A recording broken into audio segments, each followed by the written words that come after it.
engage from all the crazy engages that they usually look to bring. Atlas becomes a ban towards Indonesia from the Philippines, knowing that again Dreams is very, very good on that hero. An absolute monster when it comes down to going for those cheeky engages, those flashy plays as a roamer. Those unexpected plays. And speaking of unexpected, when you talk about Dreams, one of the heroes he doesn't really get to play a lot, but he can actually have a huge impact on, is that Kadita. So I wonder if that is still a possibility, as Indonesia will ban out that Benedetta, having a lot of mobility, a lot of wave clear, a lot of impact that can be translated, can be transferred to the side lanes or even the jungle. So they will not want to deal with that. And for the Philippines, it's going to be Leomord. Whoa. The Leomord ban, again, this is a hero that we've seen many times before. Leomord, I think, is the most banned hero so far in IESF. But it's already a very interesting ban. It's a very interesting draft phase for both of these teams. So far, from the 3 matches we have casted from all 6 games, we haven't really seen that Atlas and the Benedetta in the first phase of bans, right? We usually see the Martis, we usually see the 1-1, and both of those heroes have been left up for grabs right now, with Valentina as well still open. Indonesia need to choose whether they want to ban the Valentina or the 1-1, or perhaps just leave both open so that they can trade it out.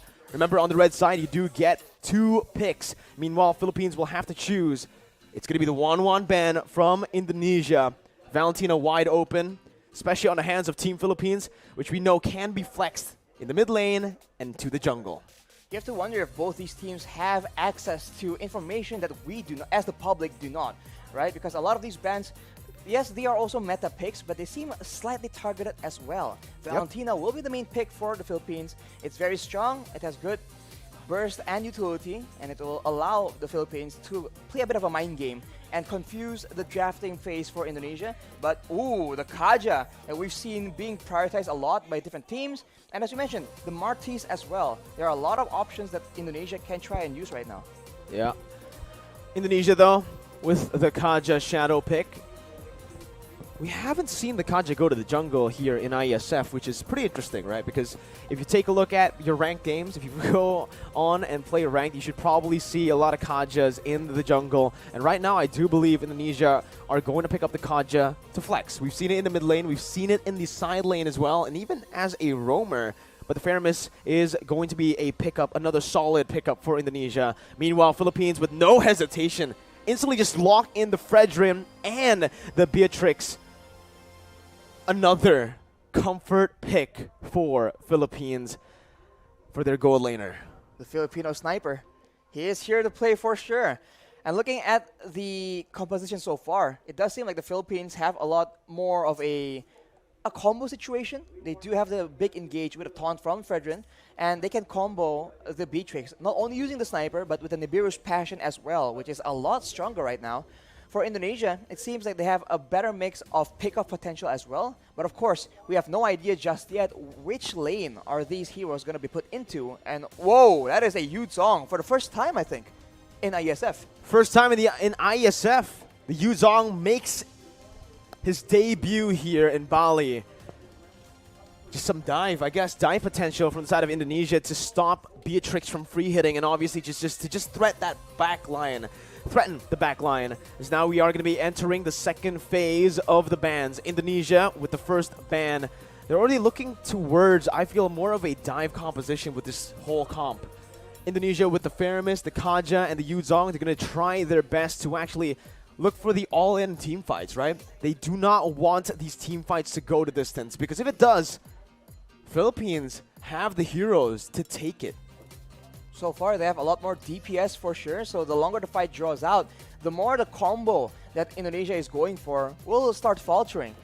Right now, we've seen a similar strategy, right? Faramis as well as the Kaja, but usually it's paired with an engage that can bring everyone together and allow that Kaja to have optimal damage output in those big fights. But now, for now at least, we haven't seen anything like that from the side of Indonesia. Leslie has been picked by the Philippines, so denying another sniper from Indonesia, and Lolita actually will be the ban for Indonesia. So maybe they are looking at a hero with a lot of projectiles for now.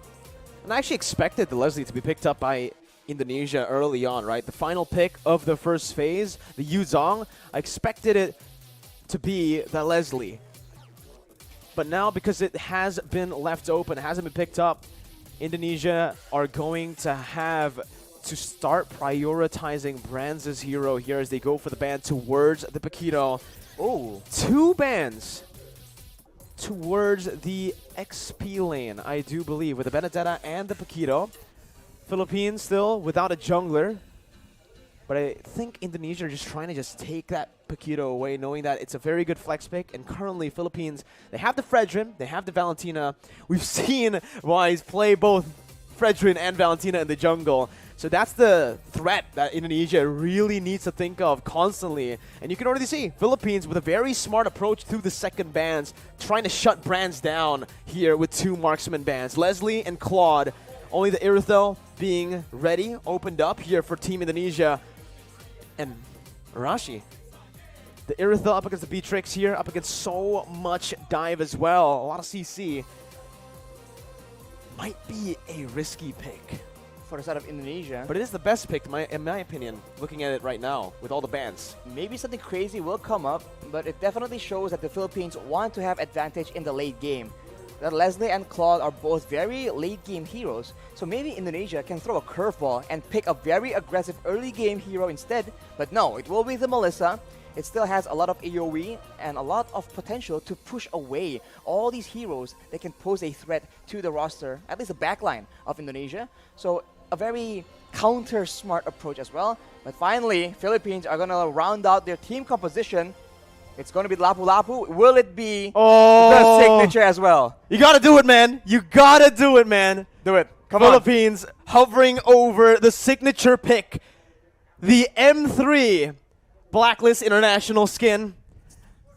But they will just hover over the Matilda. Wow. They decided to go for the Matilda, maybe for game number 1 here. Maybe they're saving the best for last, Arashi. But I can't believe there's already a good show from the Philippines, showing that even as a shadow pick, it got us all hyped. It got the viewers all hyped as well, 100%. Team Indonesia with that Melissa pick, though, will have a bit of that disengage potential and a little bit of pressure, actually, in that gold lane. It is a winning lane for the Melissa in a straight-up 1v1. And now they are going to have to pick either a roamer or a jungler, depending on where the Kaja is going to go. They require some kind of crowd control, man. They have a lot of ways to actually facilitate their fights, but when it comes to forcing the Philippines into their own game, into fights that they want to take, it's going to be a bit difficult without any secure, and it will be the Gusion picked up. Hang on here. Let's take a very close look at the battle spells, because that will tell a very interesting story. Okay, all right. It is going to be the Kaja in the roam, as we mentioned before. The flex potential for the Kaja. We've seen it in the mid lane yesterday. Now we're seeing it in the roam position with the Gusion in the jungle. Wow. Based on both of the drafts, Philippines with a bit of both.